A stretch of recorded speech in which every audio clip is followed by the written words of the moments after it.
आज की खबर हिंद महासागर से है और इसे समुद्री सैन्य इतिहास की सबसे बड़ी घटनाओं में से एक माना जा रहा है।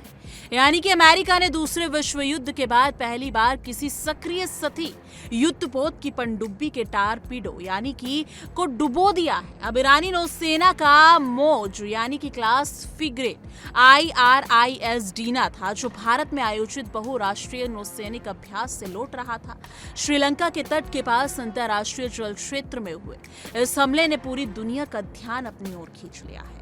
यानी कि अमेरिका रक्षा मंत्री पीटी हिक्सेट ने प्रेस ब्रीफिंग में पुष्टि की कि हिंद महासागर में एक अमेरिकी फास्ट अटैक सबमरीन ने टारपीडो दागकर ईरानी युद्धपोत को निशाना बनाया।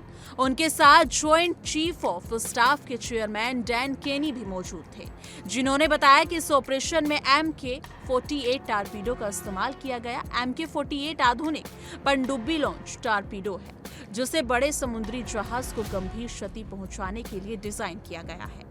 अधिकारियों के अनुसार वार इतना सटीक था कि जहाज को संभालने का मौका तक नहीं मिला और ये कुछ ही समय में समुद्र की गहराई में समा गया। श्रीलंका की नौसेना ने जहाज के डूबने की सूचना मिलने के बाद रेस्क्यू ऑपरेशन शुरू किया। शुरुआती जानकारी के मुताबिक जहाज पर लगभग 180 लोग सवार थे। अब तक 32 लोगों को सुरक्षित बचा लिया गया है। श्रीलंकाई अधिकारियों ने करीब 80 मौतों की पुष्टि की है, जबकि 60 से अधिक लोग अभी भी लापता बताए जा रहे हैं। समुद्र की गहराई और परिस्थितियों को देखते हुए राहत अभियान चुनौतीपूर्ण बना हुआ है। परिजनों में मातम का माहौल है और ईरान में शोक की लहर दौड़ गई है। इस घटना की ऐतिहासिक अहमियत भी समझना जरूरी है। दूसरे विश्व युद्ध के बाद ये पहला ज्ञात मामला है जब अमेरिकी पनडुब्बी ने किसी सक्रिय सतही युद्धपोत को टारपीडो में डुबाया हो। 1982 के फॉकलैंड्स युद्ध में ब्रिटिश पनडुब्बी HMS कॉन्क्रूअर ने अर्जेंटीना के क्रूजर ARA जनरल बेलग्रेनो को डुबोया था।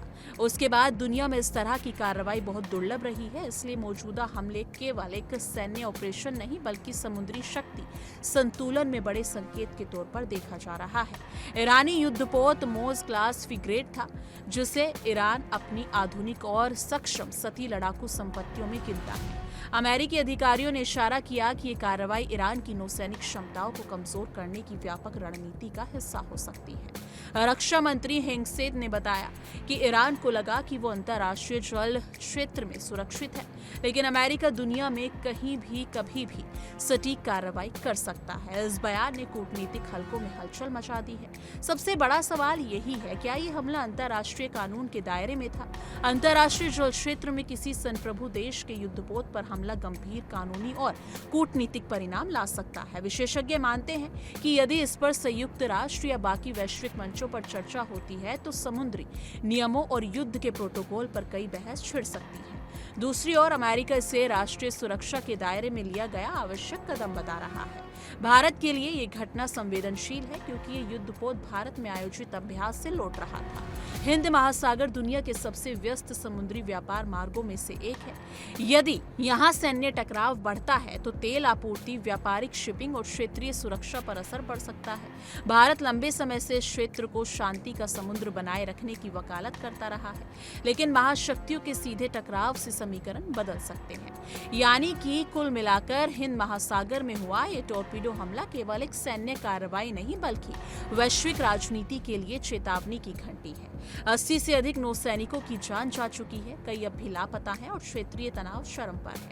अब निगाहें इस बात पर टिकी हैं कि ईरान क्या प्रतिक्रिया देता है और क्या कूटनीति इस टकराव को सीमित कर पाएगी। आने वाले दिन तय करेंगे कि ये घटना एक सीमित सैन्य अध्याय बनकर रह जाएगी या व्यापक संघर्ष की शुरुआत साबित होगी। लेकिन इस मुद्दे पर आपकी क्या कुछ राय है? कमेंट सेक्शन में अपनी राय जरूर साझा कीजिएगा। देखिए इंडिया डेली 24/7 अब आपकी स्मार्ट टीवी पर। इंडिया डेली मौजूद है सभी डिजिटल प्लेटफॉर्म पर लाइव और लगातार। इंडिया डेली 24/7 हर दिन राष्ट्र को समर्पित।